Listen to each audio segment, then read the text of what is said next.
스톡바이터입니다. 자, 상한가 체크 두 번째 시간인데요. 한 종목 더 살펴보도록 하겠습니다.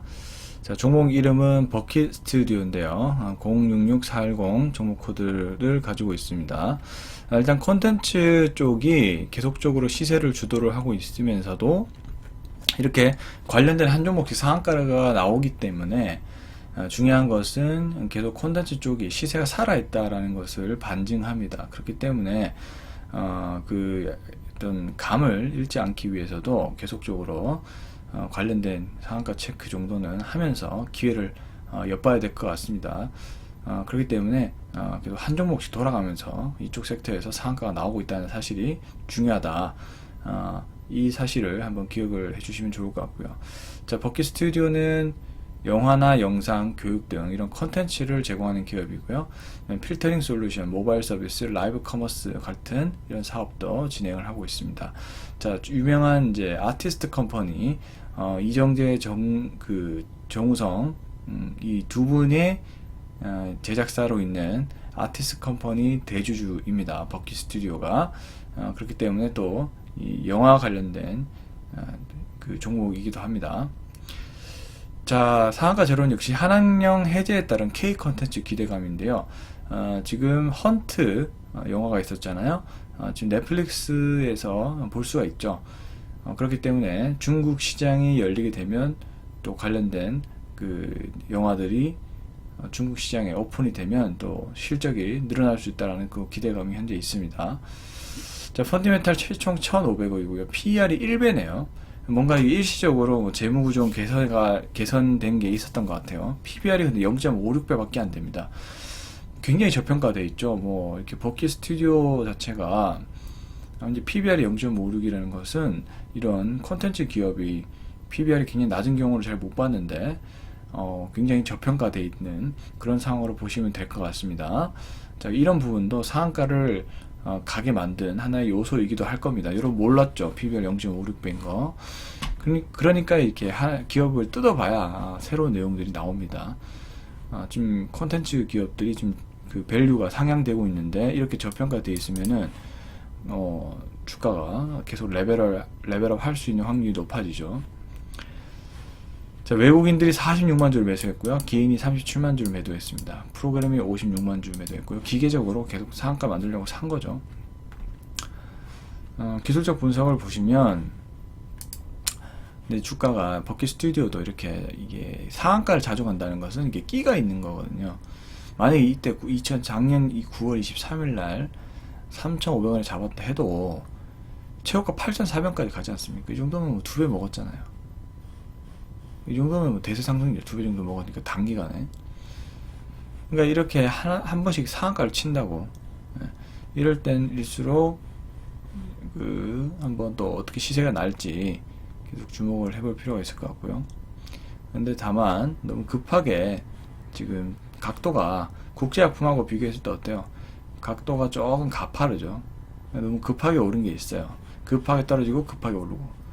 이럴 경우는 좀 이 추세 상단에 부딪혀서 내려올 확률도 있습니다. 그래서 다시 언제 그 조정을 마치고 반등할지가 이제 관건인데요. 그래서 좀 섣부르게 접근하지 말자라는 것이 제 의견이고요. 역시나 아직은 수익 관점이다. 예. 너무나 이 콘텐츠 기업들이 많이 상승을 해주고 있는 단계이고 좀 시간이 필요하다 이렇게 생각이 듭니다. 대세 상승 연결되기에는 이제 이 관련된 기업의 어떤 모멘텀이 있어야겠죠. 개별적인 모멘텀이 있어야 되는데 예를 들면 각종 관련 작품이 어떤 기대감을 가질 수 있는 작품이 나온다든지 이런 게 연결돼야 되는데 아직은 그냥 컨텐츠 전반적으로 상승을 해주고 있는 입장이기 때문에 조금 신중하게 볼 필요가 있지 않을까 이렇게 개인적으로 생각이 듭니다. 자, 그래서 이제 버킷 스튜디오 같은 경우는 자, 스윙의 관점으로 보자 이런 말씀을 드려보겠고요. 지금 제가 상한가 체크를 꽤 많이 하고 있는데도 뭔가 좀 제대로 된 종목들이 많이 안 보여요. 제가 이렇게 다 표시를 해놨잖아요. 근데 이제 뭐라고 해야 될까요? 뭔가 대세 상승으로 이어지는 종목들이 없어요, 아직은. 네. 시장이 안 좋아서 그런지 대부분 다 조정이 좀 깊이 나와주고 있고요. 자, 어제 봤던 바른손 ENA 같은 경우도 오늘 상승이 좀 나왔죠. 바른손 ENA 어제 상한가 체크 시간에 점검을 해드렸죠. 이렇게 급하게 상승이 다시 크게 나옵니다. 그렇기 때문에 시가가 양봉으로 출발만 해줘도 단기로 어느 정도는 좀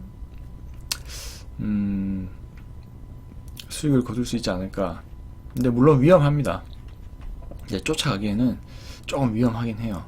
운 좋으면 이렇게 단기에도 차익 실현하는데, 바른손 이해는 좀 안정이 된 상황에서 접근을 해보실 것을 권해드리고요. 지금 좀 봐야 되는 종목이 이제 이런 컨텐츠 쪽인 것 같아요. 키다리 스튜디오 한번 볼까요? 자, 차라리 이런 기업이 이제 접근이 좀 쉽죠. 상한가 이후에 이렇게 이격을 좁혀놨습니다. 이격을 좁혀놓고 장기 평선 돌아서죠.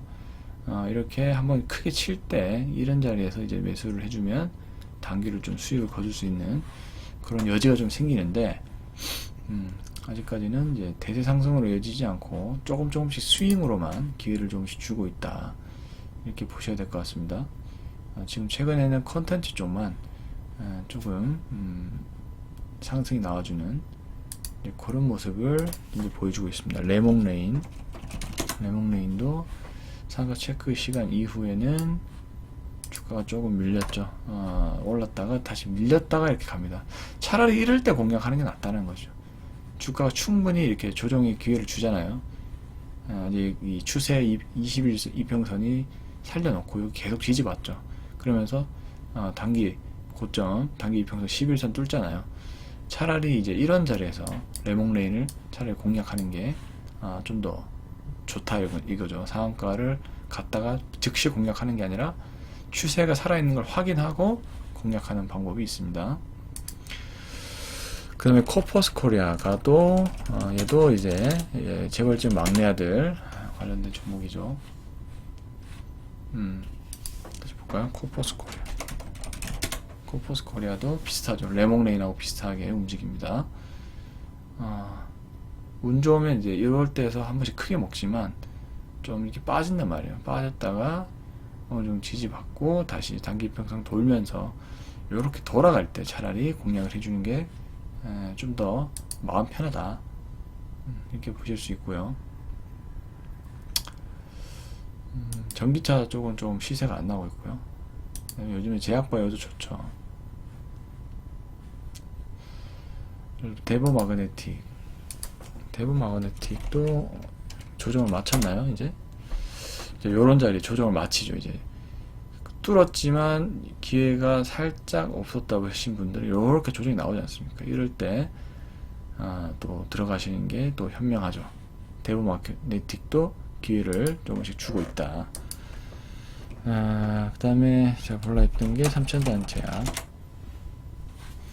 자, 제약이 좀 살아 있습니다. 이 삼천단 제약도 처방의 약품 쪽이다 보니까 약간 중국 그 코로나19 치료제 약간 그 사재기 현상, 이 부분에 영향을 일부 있는 것 같습니다. 삼천단 제약도 상한가 이후에 다시 이격을 좀 좁혀주죠. 그런 다음에 이렇게 올라가고 있는 모습들이 좀 공략을 하기 좋은 그런 시점까지도 오고 있다. 자, 이렇게 상한가 체크 시간을 이렇게 활용을 하시는 게 좋습니다. 체크를 해뒀다가 좀 지켜보는 것이죠. 지켜봤다가 이렇게 이격이 좁아지면서 양봉이 나오는 구간에 공략을 하면 좀 승리할 확률이 있다. 자, 이렇게 활용하시는 게 좋습니다. 자, 아직까지는 대세 상승으로 보이는 종목들은 나오지 않고 있다. 시장이 안 좋기 때문에. 자, 그렇지만 꾸준히 체크를 통해서 대박주를 계속 발굴을 해보도록 노력하겠습니다. 자, 저는 다음 영상으로 찾아뵙도록 하겠습니다. 감사합니다.